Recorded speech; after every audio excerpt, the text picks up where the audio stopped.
Boa noite, irmãos. Graça e paz, amém?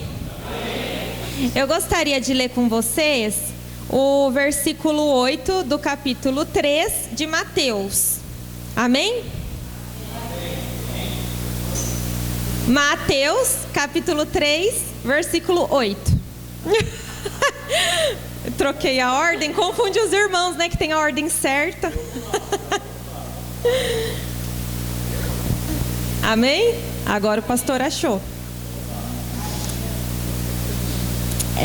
Bom, irmãos, esse texto aqui eu já estava refletindo desde a semana passada, até um pouco antes. Mas eu pensei assim, eu acho que os irmãos não vão gostar de eu fazer essa abertura. E aí pensei, eu vou ficar meditando em outras coisas para falar outra coisa. Só que daí, no domingo à noite, eu vim no culto. Quem aqui veio no culto? Levanta a mão, irmãos. A maioria. Quase todos.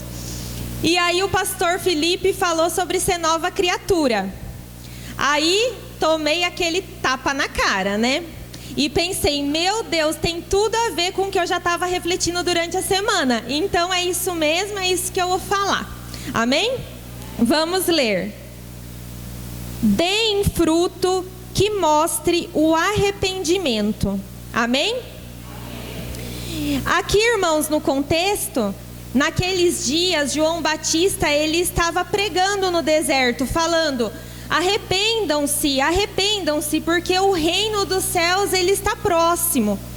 E hoje, irmãos, não é diferente, não é mesmo? A gente precisa se arrepender dos nossos pecados, procurar viver uma vida correta, porque Cristo está voltando, amém?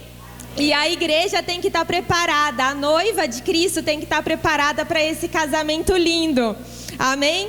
Nós já estamos vivendo o dia da noiva. Quem aqui sabe o que é dia da noiva? Ela fica lá o dia todo se arrumando, ficando linda para o marido, e é isso que a gente está fazendo, ficando linda para Jesus Cristo, amém? Aqui uma coisa que me chama a atenção é que muitas pessoas chegavam e se confessavam e se arrependiam e eram batizadas, porém, tem dois grupos de pessoas que levaram puxão de orelha de João Batista, que foram os fariseus e os saduceus. Os fariseus, eles eram religiosos que se importavam muito com ritual, com regras, com aparência. Esses eram os fariseus, resumindo. E os saduceus, eles eram a elite sacerdotal, ou seja, eles se preocupavam muito com os poderosos, com a opinião dos políticos, enfim, tinha essa mistura. O que acontecia? Eram os dois extremos. Os fariseus eram um extremo porque se importava mais em obedecer regras e ritual do que ter um coração sincero diante de Deus e se arrepender verdadeiramente. E os saduceus, eles minimizavam parte da religião para poder agradar os poderosos, enfim, para poder fazer bonito, né, irmãos? Para se enquadrar. E aí, quando eles chegaram onde estava João Batista, onde João Batista estava batizando, e João Batista viu os fariseus e viu os saduceus, uma das coisas que ele fala é isso: deem fruto que mostre o arrependimento. Tanto que antes disso, no versículo anterior, ele fala, raça de víboras. Olha, irmãos, ele era bravo que nem a gente, não é só a gente que é bravo. E ele fala isso, deem fruto do arrependimento. Aí você pode pensar, mas por que você está falando isso numa abertura de culto? Nada a ver, tudo a ver. Eu estou falando isso porque hoje nós temos que analisar, eu estou aqui por quê? Eu estou aqui para quê? Senão a gente, todo culto, irmãos, nós vamos vir, bater cartão aqui e achar que está tudo bem. Se eu estiver vindo aqui para agradar o pastor Gilberto, falar, tá vendo, pastor? Estou aqui, não faltei do culto, não precisa me colocar no banco, estou aqui. Ou se nós estamos vindo aqui porque a gente tem medo do inferno, né, irmãos? Eu vou porque daí eu vou para o céu. Não, qual que é realmente a nossa intenção? Então eu penso, levando em conta a palavra de domingo e a palavra de hoje, que o que Deus espera de nós nessa noite é um arrependimento verdadeiro, genuíno, Que nessa noite a gente deixe com que Deus olhe nós por inteiro, o nosso coração, e que a gente possa sair daqui muito melhor do que o que a gente entrou. Amém, irmãos? Muitas vezes a gente escuta, eu cresci escutando isso, cresci. Não podemos nos conformar com o mundo. Mas, irmãos, o que a gente também não pode se conformar é em viver uma vida morna, espiritualmente falando. É em vir aqui porque eu sou do louvor, porque eu sou do ministério infantil, porque eu sou missionário. E aí eu tenho que estar aqui, porque o que os irmãos vão falar? O que o pastor vai falar? Enfim, não importa, porque o que importa é Deus. Eu tenho que estar aqui com todo o meu coração. Então, nessa noite, irmãos, que eu e você, nós possamos nos humilhar diante de Cristo. E a gente possa falar, não, eu não me conformo em viver uma mornidão. Eu não me conformo em orar só por um ritual. Eu não me conformo em estar aqui nessa igreja hoje por um mero ritual, por uma mera religiosidade.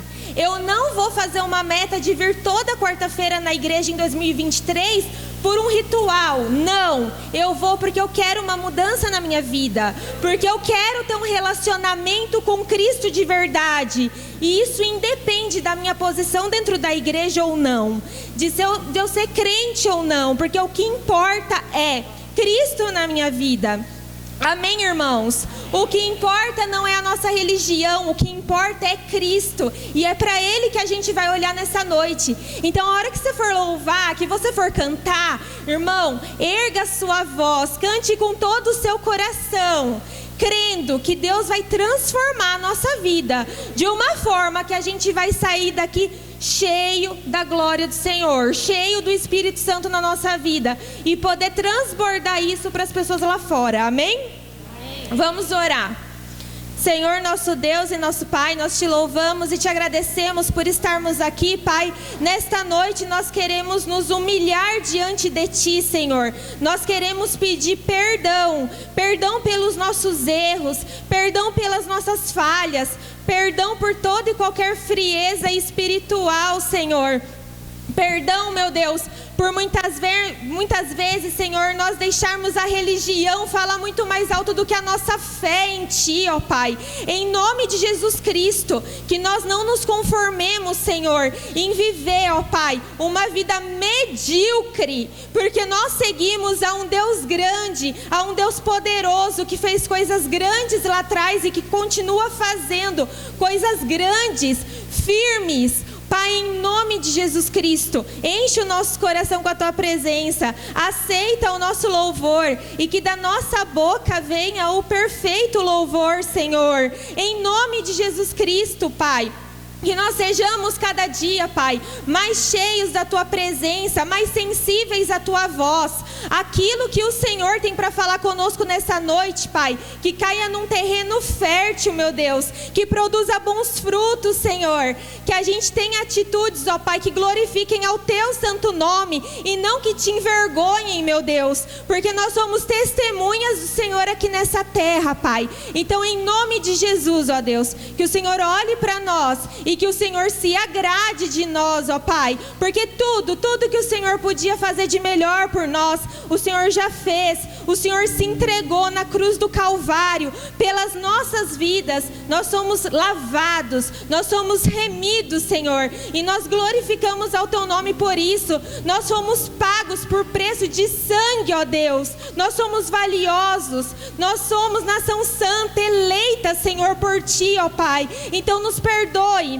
Nos perdoe pelas vezes que não demos bom testemunho, Senhor, seja na nossa casa, na igreja, no trabalho. Nos perdoe pelas vezes em que viemos aqui na igreja, Pai, por puro ritual, Senhor. Pelas vezes em que viemos aqui e ficamos com a nossa cabeça em outros lugares, Senhor, porque não é isso que o Senhor merece de nós. O Senhor merece o nosso melhor. Então que nesse momento, Pai, nossa mente esteja totalmente cativa ao Senhor, Pai, em nome de Jesus, para que nós sejamos tocados, ó Pai, pela Tua mão poderosa, Senhor, e saiamos daqui transbordando do Teu amor, em nome de Jesus. Amém. Estamos todos congregados aqui, certa certamente abençoados também. Há um clima, uma esfera de amor, uma força que se move entre nós. Algo novo Deus está por fazer com este povo a quem muito quer bem. Seu Espírito Ele vai derramar e uma igreja forte edificar. Pra louvor de tua glória, vem Senhor, sua história escrever através das nossas vidas. Teu querer desejamos, cumpra em nós os teus planos. Vem Senhor e reina hoje aqui.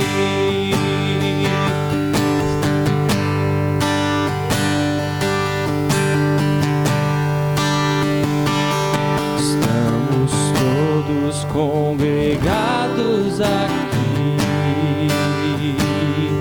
certamente abençoados também. Há um clima, uma esfera de amor, uma força que se move entre nós. Algo novo Deus está por fazer com este povo a quem muito quer bem. Seu Espírito Ele vai derramar e uma igreja forte edificar. Pra louvor de tua glória, vem Senhor, sua história escrever através das nossas vidas. Teu querer desejamos, cumpra em nós os teus planos. Vem Senhor, reina hoje aqui. Pra louvor de tua glória, vem Senhor, sua história escrever através das nossas vidas. Teu querer desejamos, cumpra em nós os teus planos. Vem Senhor, reina hoje aqui. Vem Senhor, e reina hoje aqui. Vem Senhor, vem Senhor, vem Senhor, reina hoje aqui. Vem Senhor, vem Senhor, vem Senhor, e reina hoje aqui. Declare mais uma vez. Pra louvor de tua glória, vem Senhor, tua história escrever através das nossas vidas. Teu querer desejamos, cumpra em nós os teus planos. Vem Senhor e reina hoje aqui. Aplauda o nome do Senhor Jesus. Reina sobre nós aqui hoje, Pai. Nós te adoramos, Jesus.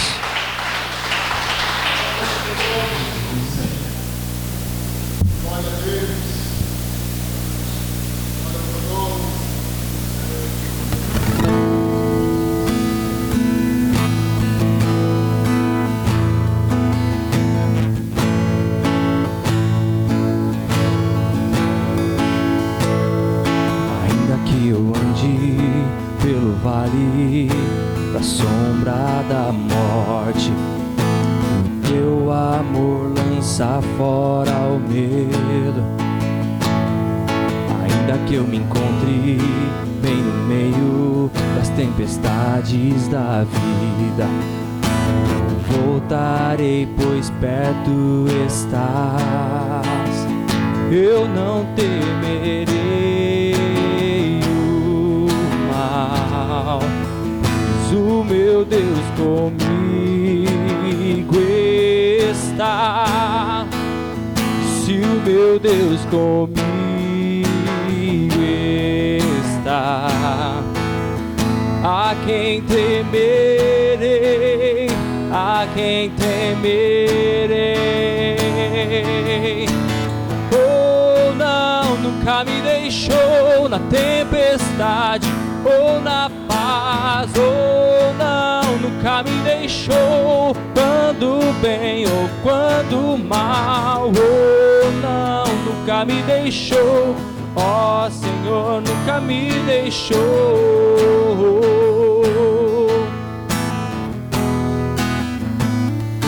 Posso ver a luz que está vindo ao coração que espera.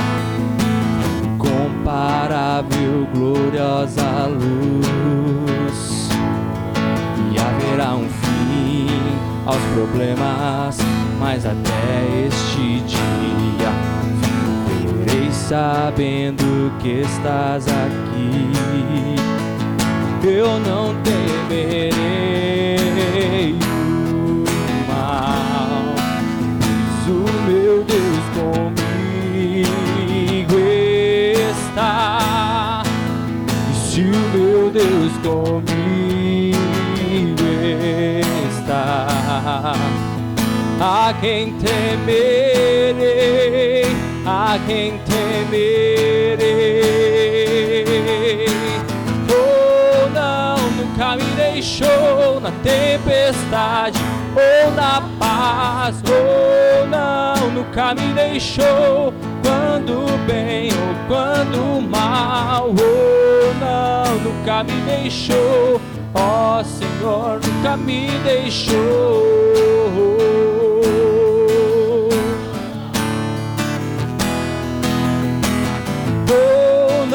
Nunca me deixou na tempestade ou na paz. Oh não, nunca me deixou quando bem ou quando mal. Oh não, nunca me deixou.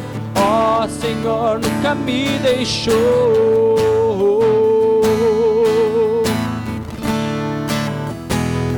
Eu posso ver a luz que está vindo ao coração que espera. E haverá um fim aos problemas, mas até este dia te louvarei, te louvarei.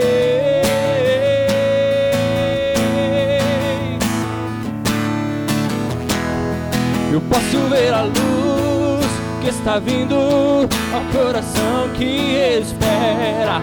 E haverá um fim aos problemas, mas até este dia chegar, te louvarei, te louvarei.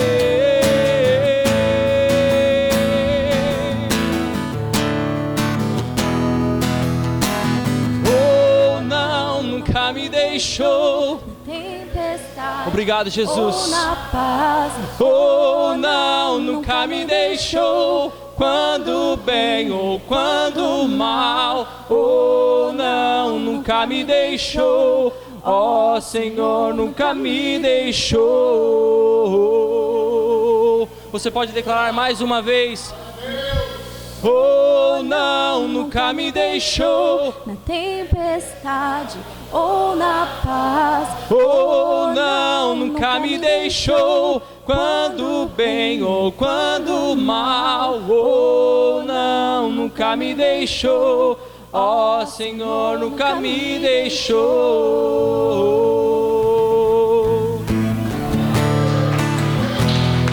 Eu posso ver a luz que está vindo ao coração que espera, e haverá um fim aos problemas, mas até este dia chegar, te louvarei, te louvarei.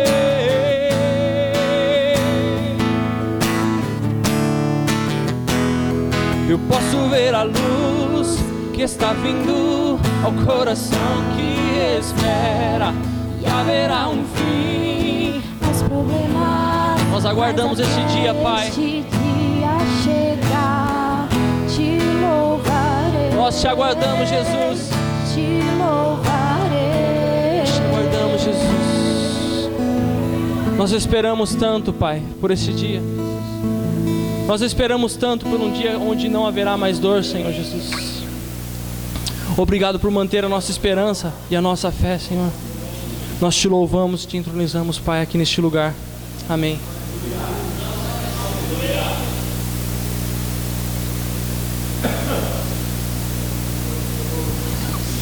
Irmãos, pegue seu dízimo então, sua oferta. Vamos orar? Senhor, nós te agradecemos, ó Pai, pela tua provisão nas nossas vidas, ó Deus. Em nome de Jesus, Senhor, nós pedimos, ó Pai, que o Senhor abençoe cada oferta, Senhor, cada dízimo, cada coração de cada irmão. Só o Senhor conhece, ó Pai, os problemas, ó Deus, que afligem cada irmão que está aqui, ó Pai. Que o Senhor entre com providência na vida de cada um, na área que for, ó Pai. Em nome de Jesus Cristo, ó Deus, que essa pessoa ela não se sinta sozinha, mas que todos saibam, ó Pai, que o Senhor ouve a oração do justo, ó Deus. Que o Senhor é o nosso bom pastor, ó Pai, e que o Senhor está no controle de todas as coisas. Em nome de Jesus. Amém. Irmãos, enquanto vocês ofertam e dão dízimo, o Bruno ele tem um testemunho para contar. Então, se vocês quiserem se sentar, você vai. Paz do Senhor mais uma vez.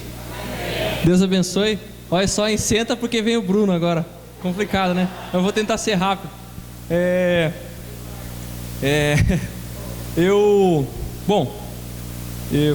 Faz tempo que eu estou falando aí, e o pastor Luiz é prova disso, que eu queria contar alguns testemunhos, né?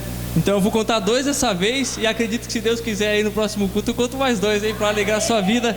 Eu tenho para mim que é importante a gente testemunhar aquilo que acontece com a gente para poder isso servir como um ânimo para a vida do próximo, né?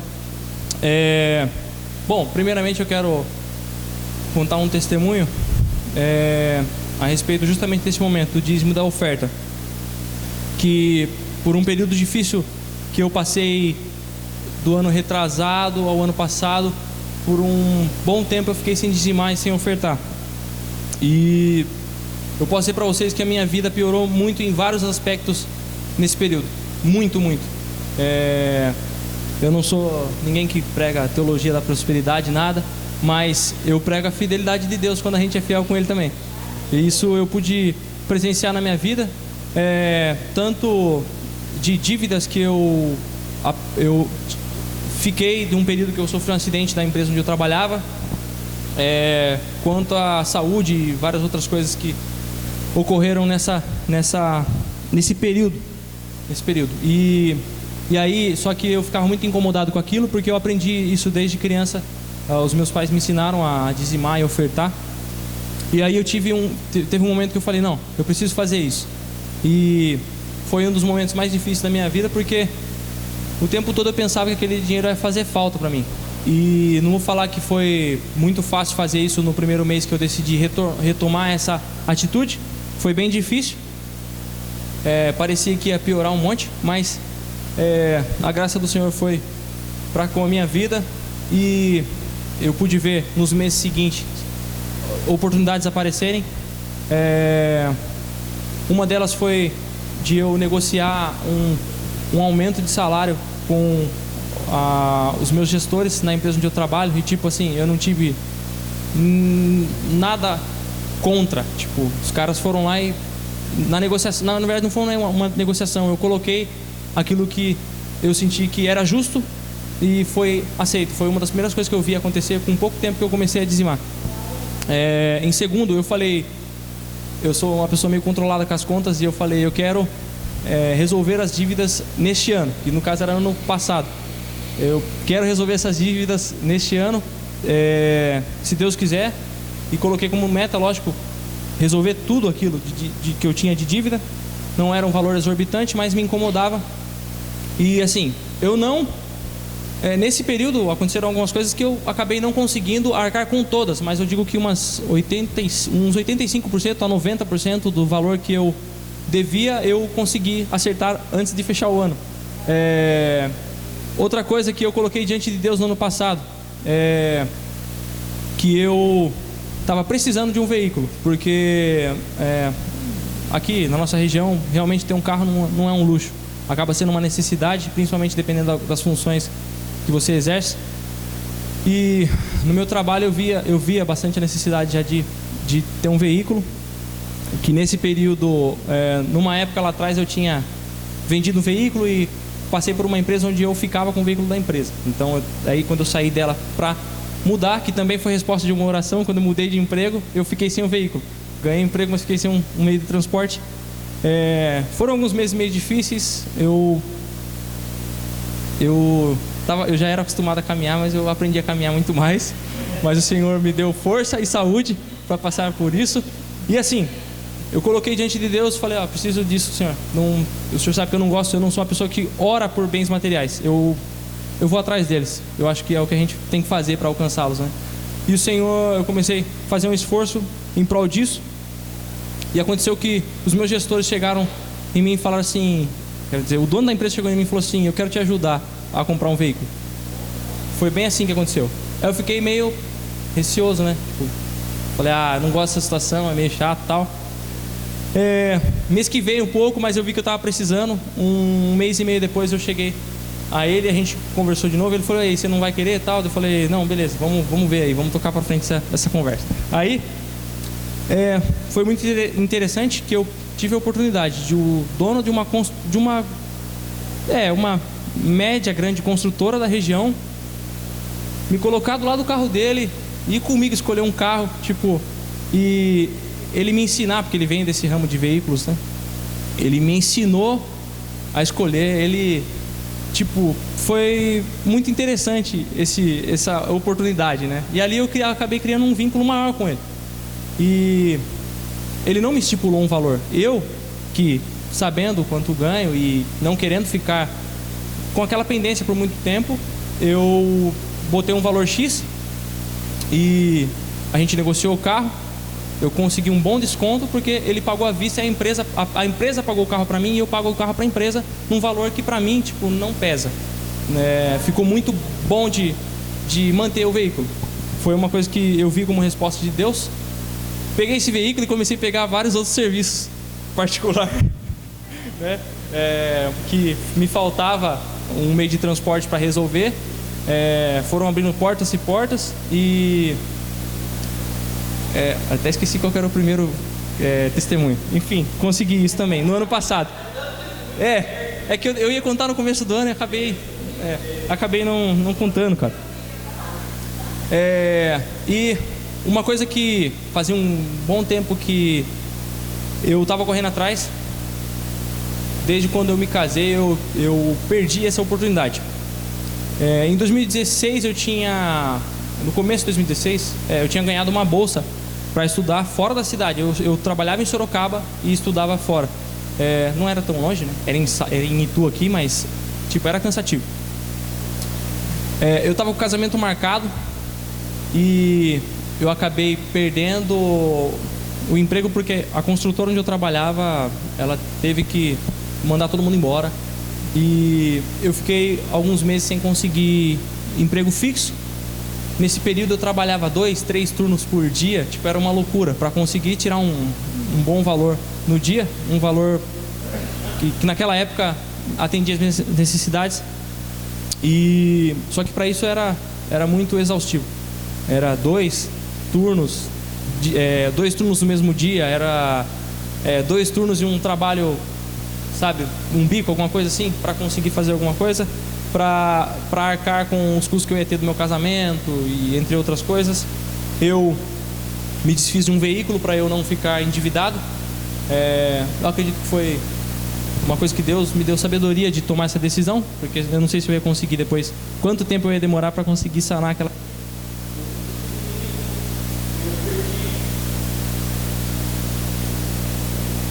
Eu perdi a vaga na faculdade. Eu não posso pregar, meu Deus do céu. Eu perdi a vaga na faculdade porque com esse cansaço todo, eu fui mal em uma prova, reprovei em uma matéria e perdi minha bolsa. E minha bolsa era 100%. Eu perdi a bolsa, eu não ia conseguir arcar com o custo da faculdade e do transporte. Então eu deixei a faculdade, o que foi uma grande frustração para mim.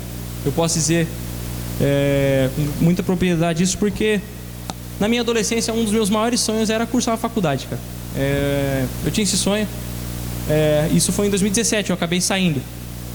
E eu saí de lá muito frustrado, mas toquei o barco e arranjei emprego num outro lugar que foi bom para mim, me ajudou a alcançar outras coisas. O imóvel que eu pago hoje foi através desse emprego. Mas ainda assim, nesse período todo, eu carregava essa frustração de ter saído, ter perdido essa bolsa da faculdade. E aprendi muita coisa nesse período. Uma delas é que você nem precisa, na verdade, de uma faculdade para conseguir ser dono de uma mega empresa, que é o caso da empresa que eu trabalho hoje. Aprendi um bocado de coisa, mas eu sempre vejo que é importante a gente buscar conhecimento, informação, né? E eu continuava com esse sonho dentro de mim. Eu prestei concurso para concorrer a uma vaga, e hoje eu vi que eu passei por uma bolsa 100% de novo. Então, depois de todo esse tempo, eu vou cursar a faculdade de novo sem pagar nada mais uma vez. E para mim isso é uma bênção. Amém?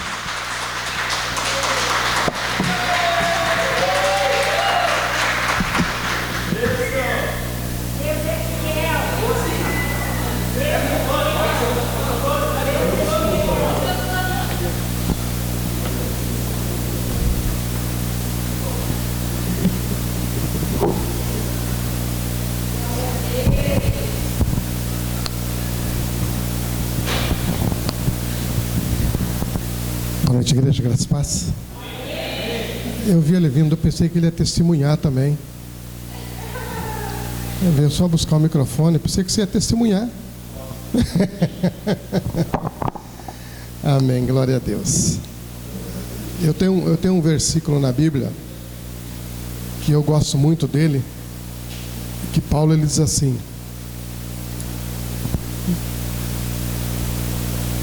ora, aquele que dá semente ao que semeia e pão para alimento também suprirá e aumentará as vossas sementeiras e multiplicará os frutos da vossa justiça. Eu gosto demais desse versículo de Paulo, e o Bruno dando testemunho dele.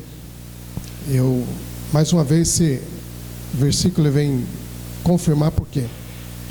Porque o apóstolo Paulo está dizendo aqui: você quer pão para comer? Deus te dá pão para comer. Agora, semente ele só dá para quem quer plantar. Semente ele dá para quem quer plantar, não é para quem quer comer. Porque quem quer comer, ele dá pão. Aquele que dá pão, ele dá. Então, não seja uma pessoa que quer só pão. Seja alguém que você quer semente para semear. Amém, irmãos? Porque o pão você vai comer e ele não vai multiplicar. Só se ele se multiplicar aqui na sua barriga, produzindo gases aqui, né? Como produz alguns alimentos, né? Mas de outra forma não. Agora a semente plantada, essa sim, essa frutifica. Então eu gosto demais desse versículo por causa disso. Bruno dando esse testemunho dele. Tudo são ações, né, irmãos, que nós temos nas nossas vidas. Mas abra sua Bíblia.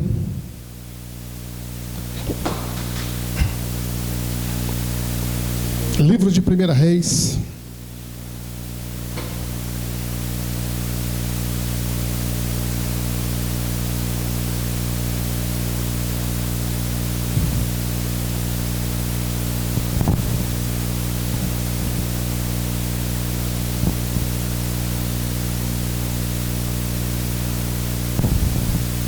capítulo de número 19. Estou achando o som esquisito aqui. Livro de 1 Reis, capítulo de número 19.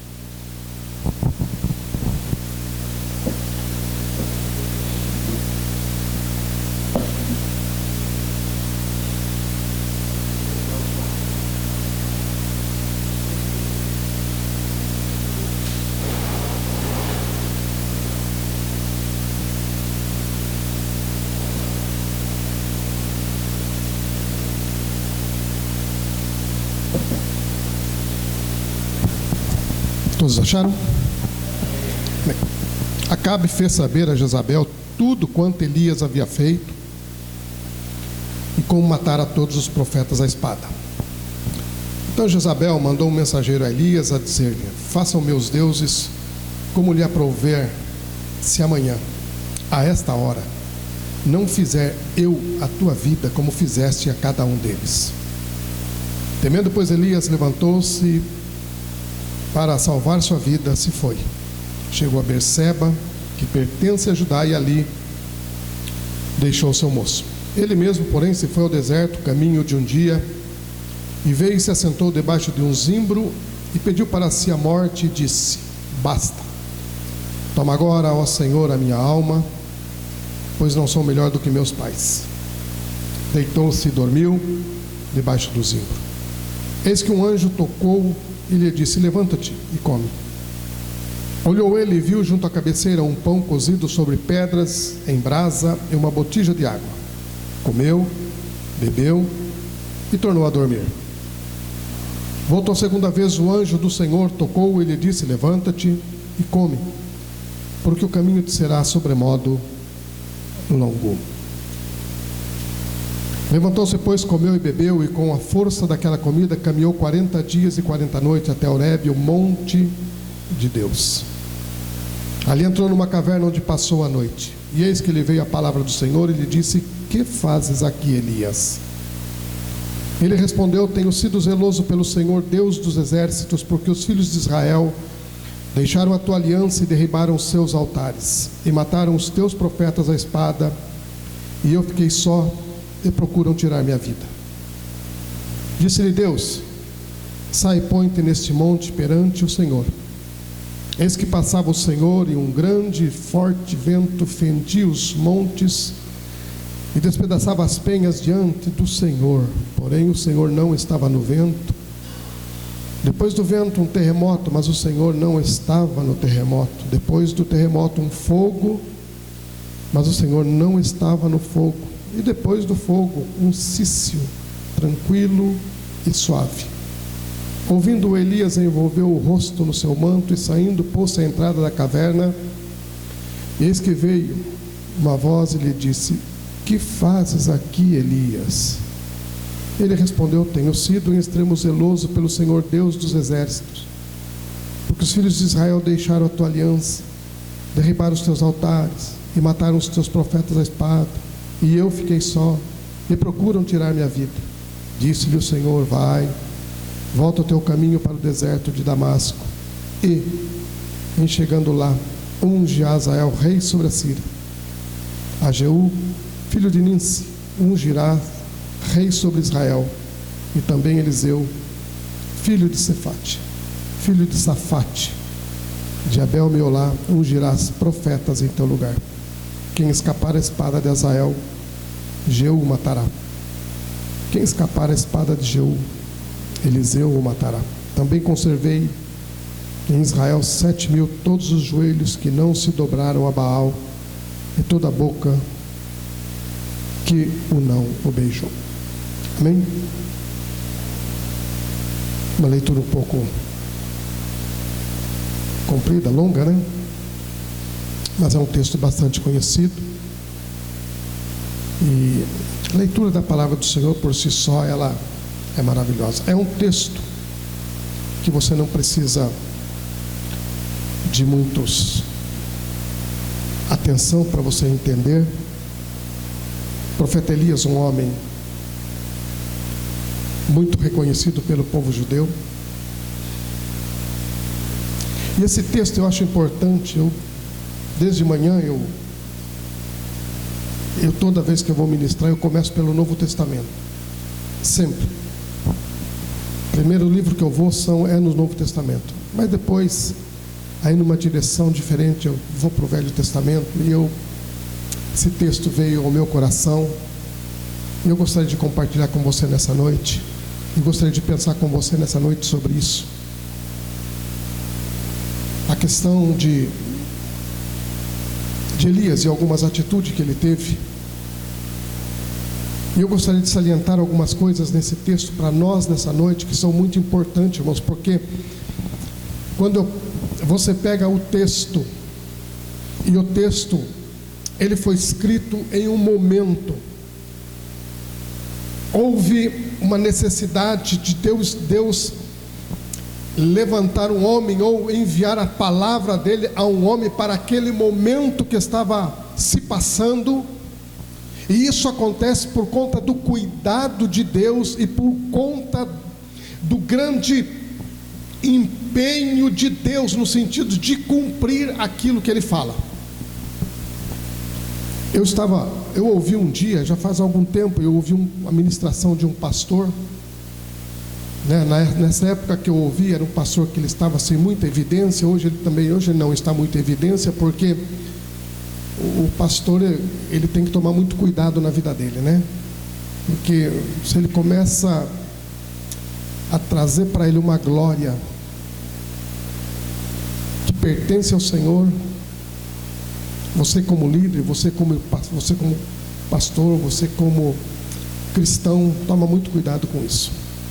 E nessa época eu ouvi uma ministração dele, e ele disse assim numa das suas ministrações, e eu até em certos pontos eu concordo com ele. Ele disse assim que o maior objetivo do Senhor Jesus nesta terra não era tão somente a cruz, não era tão somente curar as pessoas, não era tão somente ele trazer libertação, mas um dos maiores objetivos de Jesus nesta terra era cumprir a palavra que Deus havia dito, porque Deus falou lá atrás, ele empenhou a sua palavra, e Jesus veio para cumprir essa palavra, porque Deus não é homem para que minta, Então, irmãos, Deus levanta pessoas em certas ocasiões, e essas pessoas são usadas por quê? Porque Deus está preocupado com a minha vida e com a sua vida, e estava preocupado com toda a situação do que estava acontecendo naquele momento, e é algo que para os nossos dias, principalmente para o Brasil, é algo assim que está muito fervendo.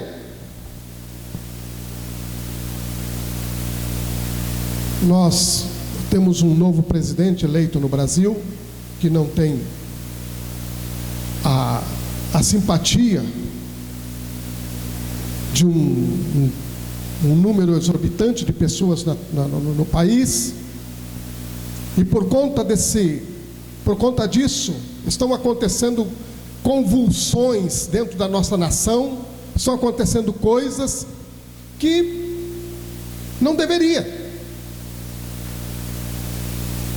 E eu entendo, irmãos, que quando eu leio esse texto, e quando eu estava lendo esse texto, eu fui para esse texto, eu nem estava pensando sobre isso. Mas quando você pega esse texto da palavra do Senhor, o que está acontecendo? Está acontecendo exatamente aquilo que aconteceu no nosso país. Governante que não tem o agrado da população, um governante que não tem a simpatia. Mas ele não tem a simpatia porque ele não é uma pessoa tão bonita como o pastor Gilberto. Não. Acabe estava governando o país, só que o seu governo é um governo que, como diz ali, quando o anjo pergunta para Elias, Elias responde: o povo quebrou os teus estatutos, não está seguindo, não está obedecendo os teus estatutos. Há um problema ali de uma liderança política que não está obedecendo os estatutos de Israel, os estatutos que Deus ministrou para o povo de Israel. Não é o nosso caso, porque nós somos a igreja laica e não vivemos numa teocracia. Não é o caso, mas eu digo que nesse momento de Israel era isso que acontecia.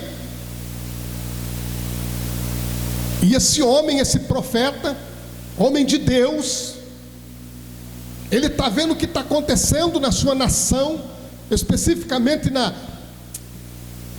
Israel está dividido, e ele está nas tribos do norte, e nas tribos do norte a apostasia foi muito pior do que nas duas tribos do sul, Benjamim e Judá. E Elias ele é levantado para ele profetizar nas tribos do norte. E ele olha para a situação, e ele vê o que está acontecendo. Isso traz um... Por quê? Porque eu estava ouvindo uma ministração esses dias, e até falei para alguns irmãos que eu achei a colocação do pastor ela muito pertinente. E ele disse assim que o problema não é quem está no poder. O problema não é no quem está no poder. O problema é que a igreja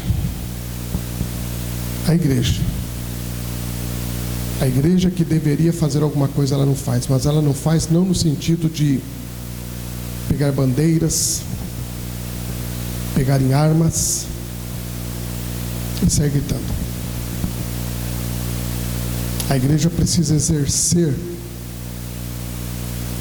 uma unção, uma autoridade que só ela tem nessa terra. E quando a igreja do Senhor, ela não governa, alguém tem que governar. Esse é o nosso problema. O problema do nosso país não é quem governa, porque nós temos que entender, irmãos,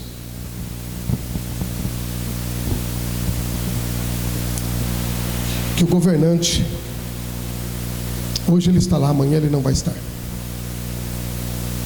É uma questão de tempo.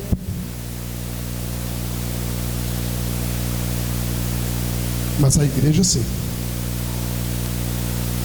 E Jesus, ele é interessante isso, que Jesus ele está em Cesareia de Filipos. E nesse lugar, lá em Cesareia de Filipos, há um lugar que lá é denominado desse lugar de inferno, nesse lugar. E Jesus e os seus discípulos, eles estão nesse lugar. E aí Jesus olha para aquele lugar e ele diz assim para os seus discípulos: o que as pessoas estão dizendo de mim? Quem que eles acham que eu sou? Aí os discípulos dizem ao Senhor, eles falam que o Senhor é um profeta, o Senhor é Jeremias.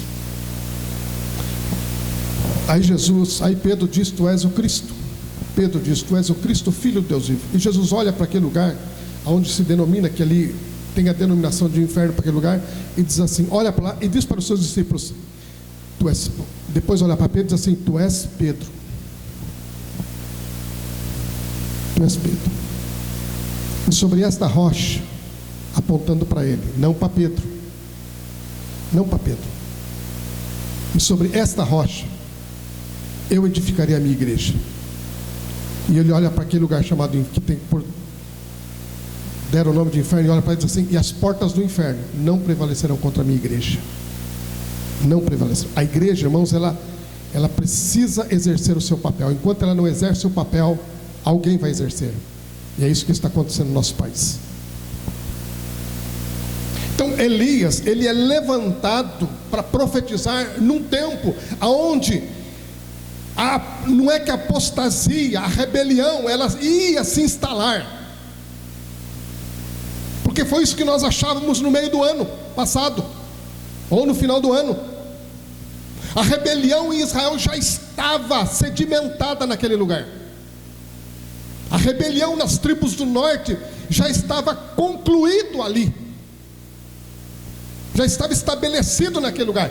E Deus levanta Elias para profetizar num lugar que está nessa situação. Deus não está levantando Elias para profetizar num lugar onde Deus está reinando soberano. aonde as leis de Deus estão sendo obedecidas.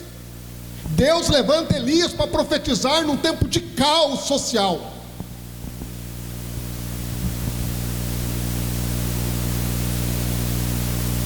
E aí Elias tem um entrave.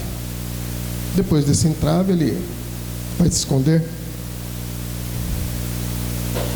Só que depois que ele teve esse entrave, primeiro versículo, capítulo 19: Acabe fez saber a Jezebel tudo quanto Elias havia feito e como matara todos os profetas à espada. Primeiro ponto que eu gostaria de nessa noite pensar com você é que Elias, depois de algumas coisas que aconteceu, que você sabe, aconteceu lá os profetas lá no Monte Carmelo, lá os profetas de Baal, depois que houve aquela manifestação poderosa de Deus, o escritor do livro diz que o que aconteceu lá chegou até Jezabel. Jezabel, ela é uma personificação do diabo. Ela é uma personificação do diabo. Primeiro ponto que nós temos que aprender, meu irmão, minha irmã: aquilo que você fizer vai chegar até o diabo.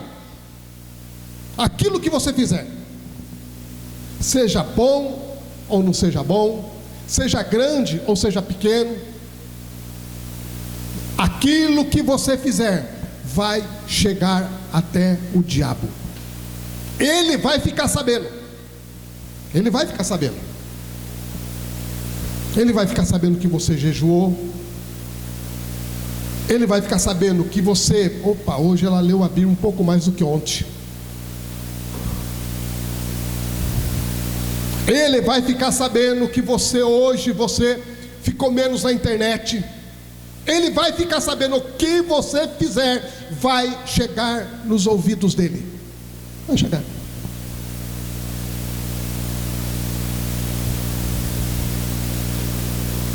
Bom, aí eu acredito que você já tem uma ideia da manifestação dele, né? Da manifestação dele. Eu sempre usei uma ilustração com relação a isso. É que, por exemplo, você mora numa casa ou num apartamento, você mora em algum lugar. E nesse lugar, nessa sua casa, você tem os seus bens, o seu patrimônio e tudo, né? Se alguém chegar ali para furtar alguma coisa, talvez você seja melhor do que eu, né? Eu espero que você seja melhor do que eu. E você não queira impedir o ladrão de levar algumas coisas com violência. Porque se alguém quiser entrar na minha casa e eu estiver lá, vai ter problema. Vai ter problema. O diabo vai ficar sabendo o que você faz. Você acha que ele vai ficar quietinho? Você acha que ele vai quietinho? Ele vai receber e vai fazer festa? Não. Aquilo que você fizer vai chegar no ouvido dele. Tem pessoas, né? Eu já ouvi muitas pessoas falarem isso. Pastor, foi só eu começar a orar, as coisas começaram a acontecer. Mas não coisas positivas, né? Não coisas positivas. Coisas que ela não esperava, que iriam trazer luta, trazer dificuldade. Por quê? Porque aquilo que você fizer, o diabo vai ficar sabendo. Acabe fez saber a Jezabel tudo quanto Elias havia feito. Tudo que ele tinha feito. Foi lá e deu o relatório para o diabo. Deu o relatório para o diabo.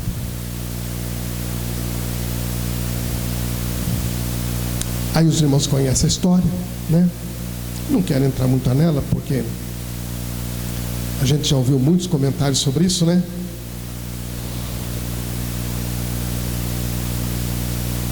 Elias vai se esconder.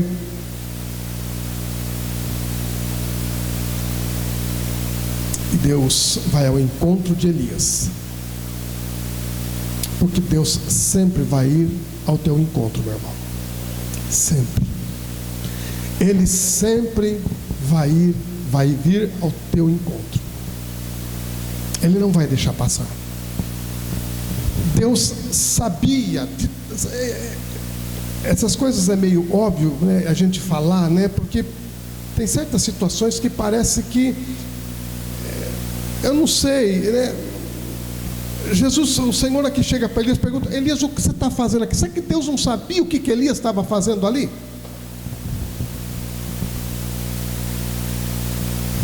Você vai orar, você fala assim: ah, Senhor, mas o Senhor sabe de todas as coisas. É óbvio que Ele sabe. Só faltava Ele chegar para você e perguntar assim: do que é essas coisas que você acha que eu sei? Do que é que você está falando?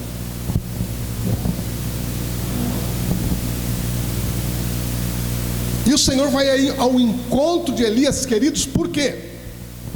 Porque, irmãos, por mais que o caos esteja estabelecido, por mais que as coisas saíram fora do controle, Deus, Ele está empenhado com o povo dele. Apesar de toda a rebelião que estava acontecendo lá em cima, lá nas tribos do norte, irmãos, a situação, ela não estava assim como Elias pensava. Porque Elias, ele olhava as coisas e via tão somente o quê? Via um governo corrupto, via um reinado de pessoas que estavam virando as costas para Deus, mas ele não conseguia ver outras coisas.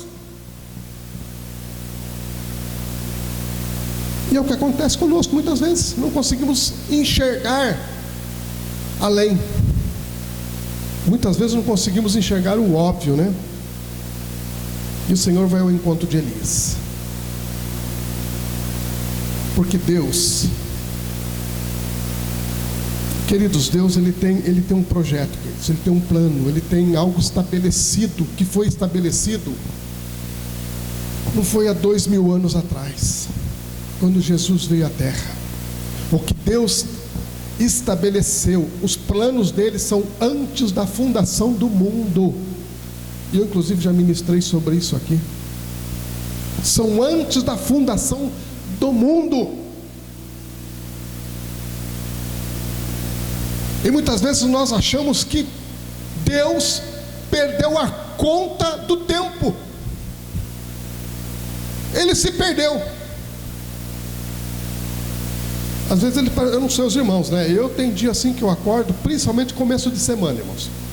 Principalmente começo de semana. Às vezes eu acordo na segunda e eu já achando que é terça-feira.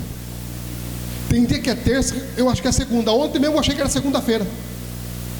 Aí eu falei: deixa eu pensar direito aqui, porque eu não estou com muita certeza disso. Aí comecei a fazer os cálculos. Irmãos, começa assim, depois piora, viu? Começa assim. Às vezes achamos que Deus perdeu a conta do tempo. Às vezes achamos que Deus está na segunda-feira e já é quarta, dia de culto. Dia de culto hoje. E aí, vai vir ou não vai? Os planos de Deus não podem ser frustrados. Já disse Jó, para concluir o livro dele. Então Deus, Ele tem mesmo aquelas 10 tribos na situação que está de idolatria. Aliás, o pastor Felipe falou sobre isso domingo. De idolatria, de rebelião, de apostasia.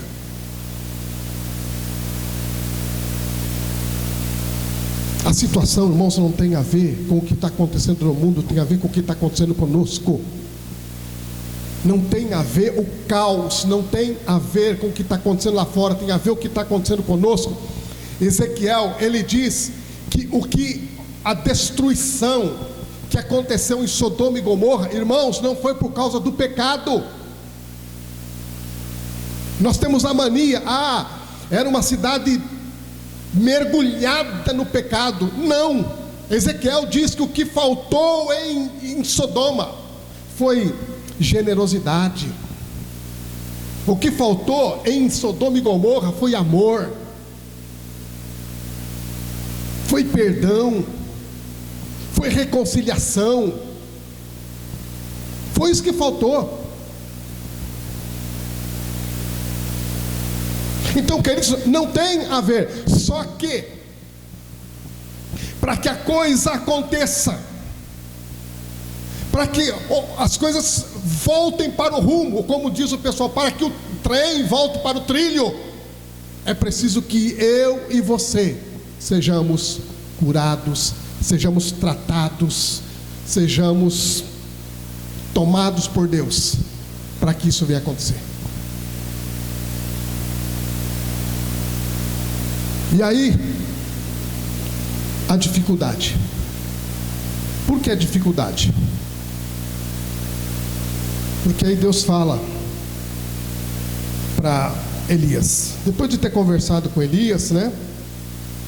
Depois de ter conversado com ele, ele diz assim para Elias: Elias, volta pelo caminho que você veio. Volta pelo caminho que você veio. Irmão, se você pegar o final o último versículo do capítulo 18, último versículo do capítulo 18, diz assim: a mão do Senhor veio sobre Elias, a qual cingiu os lombos e correu adiante de Acabe até a entrada de Jezreel. Ok? Jezreel está lá em cima. Sabe onde o Judas perdeu a bota? Está um pouquinho além. Está lá nos extremos de Israel. Último versículo, capítulo 18. Aí acontecem algumas coisas. O que ele faz? Temendo, pois, Elias levantou-se e, para salvar a sua vida, se foi e chegou a Berseba. Berseba é o extremo do sul de Israel. Sabe quantos quilômetros, irmãos? 650 quilômetros. 650 quilômetros. Eu não sei quantos irmãos aqui estão acostumados a andar. Para mim, 650 quilômetros, para mim é tranquilo. Para mim é tranquilo. Agora, pega um carro, você que não está acostumado, e vai andar 300 quilômetros para você ver. Percorra 300 quilômetros para você ver. Não, de carro. Ô, irmão, você achou que era a pé, irmão? Ô, irmão.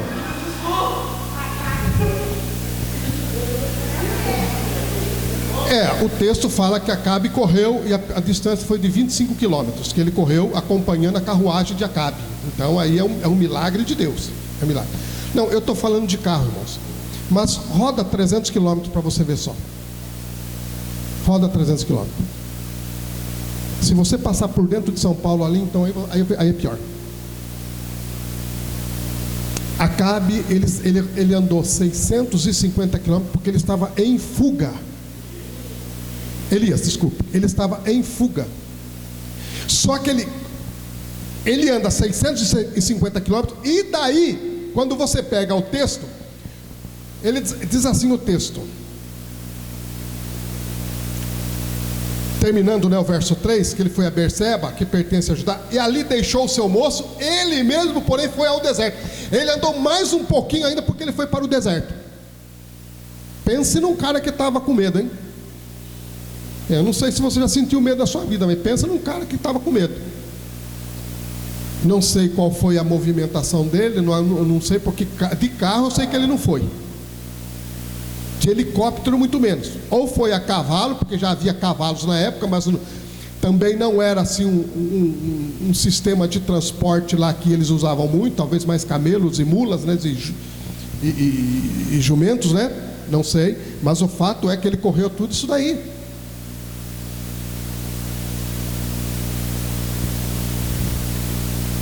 Então, se você está fugindo de alguma coisa, não se preocupa aí não, porque Elias ganhou de você, viu? Fica tranquilo, porque Elias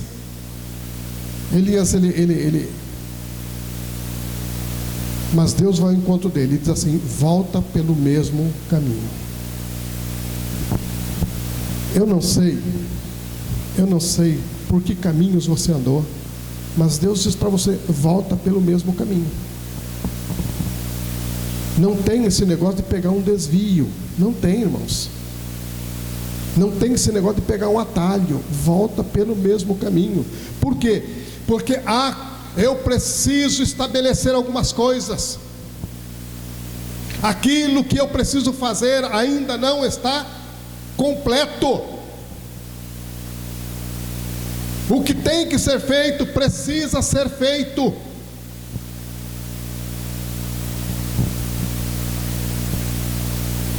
E aí o texto é interessante, que ele não questiona Deus, não questiona. Eu acho que isso que é bonito nos homens de Deus, irmãos.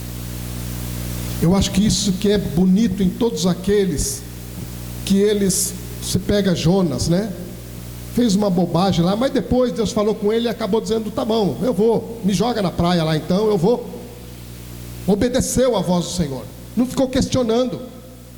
E aí, como é que o senhor vai fazer? Eu estou aqui no ventre da baleia, vai ter jeito do senhor me deixar meio perto ali, né? Tipo aqueles caras que pegam carona, né? E aí, eu estou indo para lá, tem como você deixar? Não, eu vou passar um pouco, não, mas deixa lá, aproveita, né? Não questionou. Não questionou. Pegou o caminho de volta, queridos. O caminho de volta. 650 quilômetros. Porque o projeto estava lá. O projeto estava lá. Aonde é que está o projeto da tua vida, meu irmão? Aonde que está o teu coração, o teu sonho, os teus anseios, as tuas buscas? Aonde está?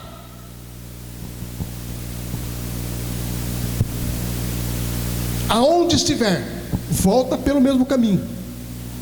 Não vai ser fácil. Você acha que vai ser fácil? Ah, pastor, há 20 anos atrás eu liderava o departamento, mas voltar, não estou afim. Você acha que vai ser fácil? Você acha que foi fácil para Elias retornar 650 quilômetros? Ah, pastor, o senhor me chamou para o ministério aí, para liderar, mas... Ah, pastor, não estou afim não. Você acha que é fácil? Não é fácil não. Mas é melhor obedecer do que sacrificar. Projeto de Deus, querido, não vai parar. Não pode parar. E Elias volta. E uma das ordens, aliás, o Senhor lhe deu 3 ordens para Elias. Deu 3 ordens para ele. Elias, você vai, porque você vai fazer o seguinte. Verso 15: disse-lhe o Senhor: vai, volta ao teu caminho para o deserto de Damasco, e em chegando lá, primeiro, unge Azael, rei sobre a Síria. O cara ia ungir um rei de uma nação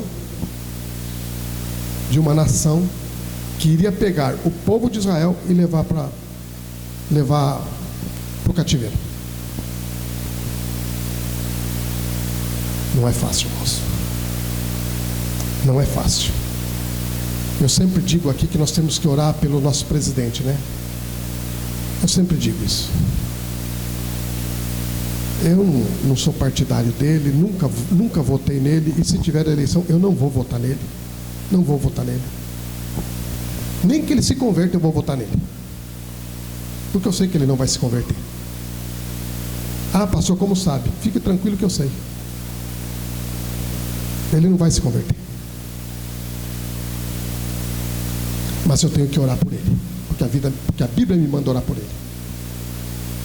Você acha que foi fácil para Elias? Ungir a Azael, rei da Síria. É lógico que Deus não tinha revelado para Elias que a Síria iria levar o povo para o cativeiro. Iria ser um dos povos dos quais os judeus iam ser cativos. Não sabia.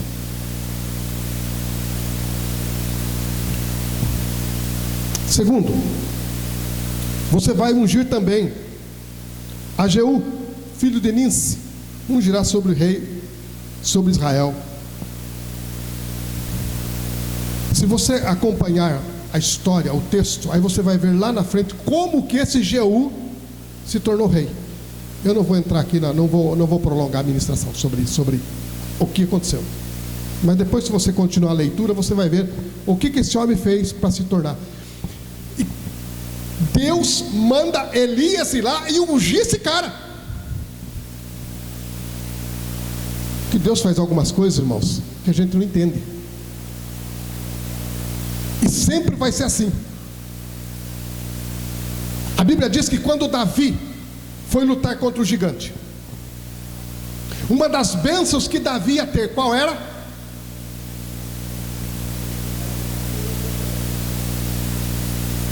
Casar com a filha do rei. Casar com a filha do rei. Esse era um dos presentes. O cara que matar Elias vai casar com uma das filhas de Saul. Ó, legal, bacana, princesa, show de bola, deve ser um mulherão. Aí o rapaz vai lá, casa, e Deus não deixa Davi se casar com Merabe. Deus não deixa. Por que Deus não deixou ele se casar com Merabe? Porque Davi amava outra mulher, Mical. Davi amava Mical. Mas Deus fez uma promessa para Davi. Deus falou assim: Davi, vai acontecer um monte de coisa aqui, filho. Você não imagina o que vai acontecer com esse povo aí. Mas eu te faço uma promessa: não faltará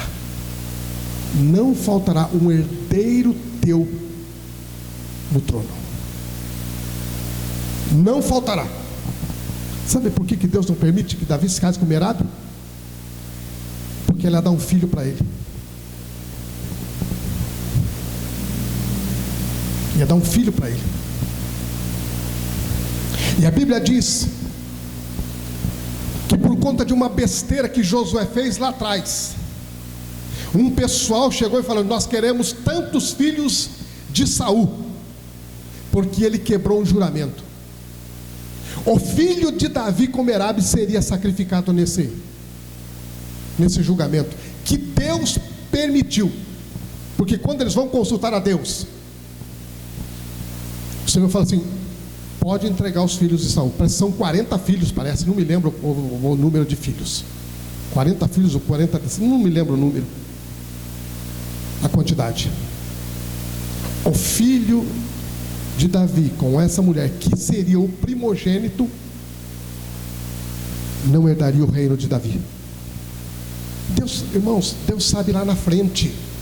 Deus conhece lá na frente. Aquilo que você está vendo aqui hoje, Deus viu lá atrás. E aquilo que você vai ser lá na frente, Deus já viu lá atrás também. Então, queridos, Deus, Ele está querendo nos tratar. Por quê? Porque para tratar com esse povo que está aí fora, com a nação rebelde, com a nação corrupta, com a nação idólatra, Deus precisa de gente curado. Deus precisa de mim e de você curado.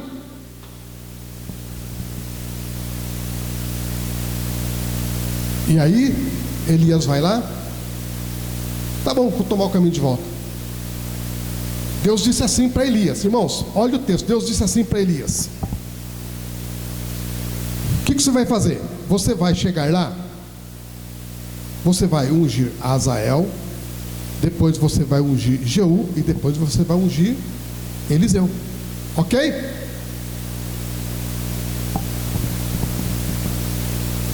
Partiu, pois, Elias dali e achou a Eliseu, filho de Safate, que andava lavrando com 12 juntas de bois adiante dele, e ele estava com a 12ª. Elias passou por ele e lançou o seu manto sobre ele.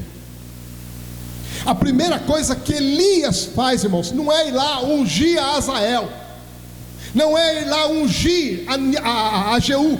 A primeira coisa que Elias faz, ele vai e unge a Eliseu como seu sucessor. Torna-o discípulo seu, aluno seu. Por quê? Porque o projeto de Deus tem que continuar, irmãos. E o reino de Deus, ele vem em primeiro lugar. As preocupações de Deus vêm em primeiro lugar.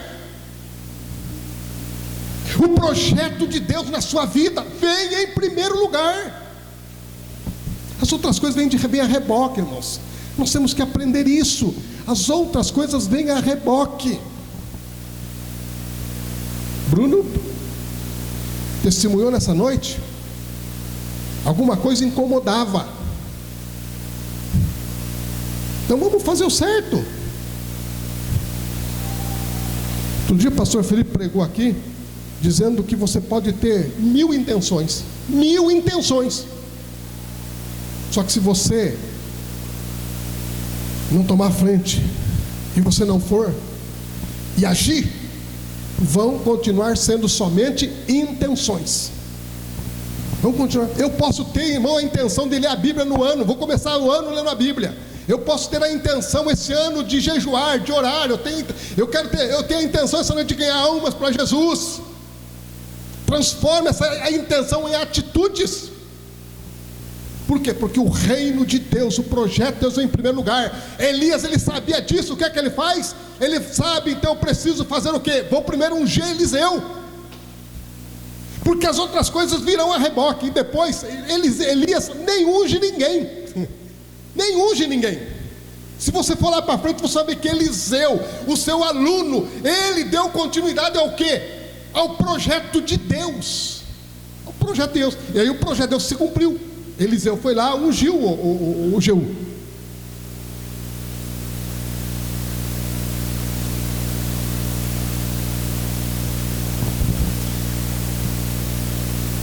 Volta pelo caminho. Volta pelo caminho. Esqueça o que aconteceu lá atrás. Esqueça que o diabo chegou no ouvido dele o que você está fazendo. Esqueça isso. Olha para frente. Olha para aquilo que Deus tem e quer fazer na tua vida. Olha para aquilo que Deus tem a possibilidade de fazer através de você. Transformar esse país, transformar esta nação, transformar a sua comunidade, transformar o seu local de trabalho, a empresa onde você trabalha, transformar o lugar onde você estuda. Deus está te vindo ao encontro de você, mesmo que você esteja numa caverna escondida.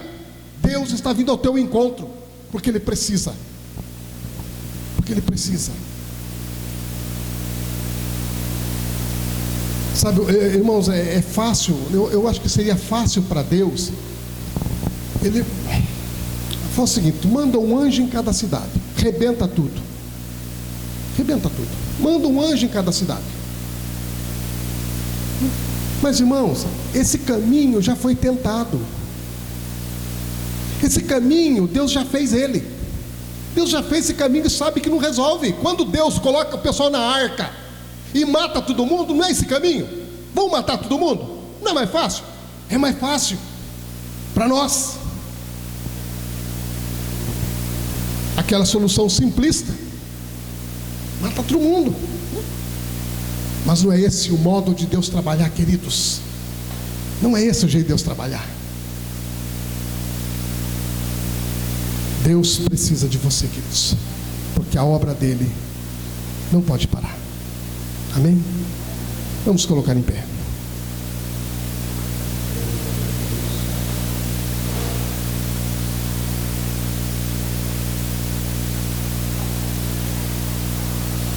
Essas palavras são desafiadoras para nós, irmãos. Não é porque está começando o ano, não é nada disso. Não é porque está começando um novo governo, irmãos. Isso é rotina na vida do ser humano. É rotina. Entra governo, sai governo. É rotina isso na nossa vida, irmãos. O que nós precisamos é estar preparados para aquilo que der e vier, seja quem for. A igreja tem que estar pronta. Eu e você precisamos estar prontos para isso. Que jeito? Sendo voz profética como foi Elias, sendo voz profética como foi Eliseu. É isso que nós precisamos, irmãos. Porque nós temos que chegar para um governante e pôr o dedo na cara dele e dizer: se você não se converter, você vai trazer problema para a nação. Só que para isso, queridos, precisa de uma unção profética sobre a igreja. Precisa de uma unção profética sobre as nossas vidas. Não basta carregar bandeiras, cacetetes. Não basta. Tem que haver uma unção. Porque só a unção, irmãos, só a unção, ela supera a autoridade. Só a unção supera a autoridade, irmãos.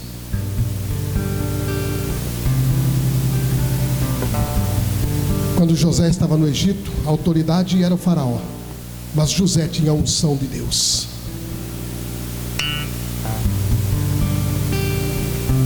Deus mostrou o sonho para faraó, mas só José disse para o rei: vai acontecer assim, 7 anos de fome e 7 anos de bênção. Só José, a unção. Quando Daniel estava em Babilônia, quem que era a autoridade? Nabucodonosor. Mas quando a mão escreveu na parede, embora já não era o Nabucodonosor, embora Deus havia falado com Daniel também sobre Nabucodonosor e aquela imensa estátua, e deu lá a interpretação para ele. Deus deu sonho para Faraó. Ninguém interpreta. Manda matar todo mundo aí, ó. Todos os magos, os astrólogos que estão no reino. Mata todo mundo, porque não adianta eu falar para você o que eu sonhei, eu quero a interpretação. Então se você é bom, você vai falar o que eu sonhei. Você vai falar o que eu sonhei. Ninguém. Aí chega no ouvido de Daniel. Não fala para o rei, não fala para ele falar bobagem, fazer bobagem não. Espera lá, manda ele esperar e eu vou orar. O rei tinha autoridade, mas Daniel tinha unção sobre a vida dele. Você quer ser bênção para o Brasil? Que a unção de Deus venha para a sua vida. Nós precisamos de unção sobre a nossa vida, irmãos. Porque nós não seguimos pessoas por conta de autoridade. Seguimos por conta da unção que está na vida dela. Seguimos o Senhor Jesus, por quê? Porque havia uma unção sobre a vida dele. O Espírito do Senhor me ungiu. Nós precisamos da unção de Deus. Queremos que essa nação mude? Queremos que a nossa casa mude? Queremos que o nosso ambiente de trabalho mude? Nós precisamos de unção na nossa vida, irmãos. Você, nós precisamos de unção sobre a nossa vida. Vamos louvar o Senhor. Glória ao teu nome, Senhor. Glória, e tudo isso acontecerá para o teu louvor, Senhor. Tua história escrever através das nossas como fizeste da história, Senhor. Aleluia. Através de homens santos. Teu querer, sejamos, cumpra em nós os teus planos. Vem, Senhor, e reina hoje aqui. Da tua glória, Senhor. Vem, Senhor, para louvor do teu nome, Senhor, para que toda a terra saiba que o Senhor é Deus e não há outro além de ti, Senhor. Não há outro nome, Senhor, que importa, Senhor, não ser o Senhor. Sejamos, cumpra em nós os teus cada um de nós, meu Deus. Vem, Senhor, cada um de nós, meu Deus. Reina hoje aqui. Vem, Senhor, e reina hoje aqui. Aleluia, Jesus. Senhor nosso Deus, Deus de paz, de justiça, Deus de graça e bondade, nos curvamos diante do Senhor e nos prostramos diante do teu altar em adoração. Porque, ó Deus, nós sabemos, ó Pai, que mesmo, meu Deus, na calamidade, mesmo, Senhor amado, no terremoto, meu Deus, mesmo, Senhor amado, ó Deus, na ventania, Senhor, o Senhor reina absoluto, meu Deus. O Senhor reina absoluto, meu Deus. Obrigado, Senhor, porque o Senhor nos fez participante nesta geração, ó Pai amado. E o Senhor, ó Deus, quer que nós façamos a diferença nesta geração, Pai. Obrigado por essa palavra nessa noite, Pai. Que essa unção, Pai amado, que estava sobre a vida de Elias, de Eliseu, esteja sobre as nossas vidas, Pai amado, para que essa terra saiba que o Senhor é Deus e não há outro além de Ti, Senhor. Que a unção do Senhor, meu Deus amado, esteja sobre nós, meu Deus, porque nós sabemos que essa unção é a unção que quebra os julgos, meu Deus amado. Toma cada um dos Teus filhos nas Tuas mãos aqui nessa noite, Pai, e faz de cada um deles, ó Pai, homens e mulheres curados, como foi Elias, Pai. Homens e mulheres, ó Pai amado, que são instrumentos do Senhor, para que a história da nossa sociedade seja mudada. Em nome de Jesus. Amém, igreja? Glória a Deus. Domingo eu te espero aqui, porque Deus tem uma palavra para a sua vida. Amém? Vamos orar. Obrigado, meu Deus, por essa oportunidade, Senhor. Oportunidade, Pai, de estar aqui na Tua casa, com a Tua igreja, Tua família, Senhor. E podemos, ó Deus, em comunidade, cultuarmos o Senhor e tributarmos ao Senhor toda a glória devido ao Teu nome, Senhor. Obrigado por cada alma que entrou por essa porta. Meu Deus, não deixa sair daqui do mesmo jeito que entrou. Que a bênção do Senhor esteja estabelecida sobre ela, Pai. O Teu reino esteja nos seus corações, ó Pai. Continua nos abençoando no decorrer dessa semana e nos leva para o nosso lar agora, debaixo da Tua graça e proteção, em nome de Jesus. E que o amor de Deus, a graça de nosso Senhor e Salvador Jesus Cristo e as consolações do Espírito Santo seja sobre nós hoje e eternamente. Amém. Deus abençoe sua vida, queridos.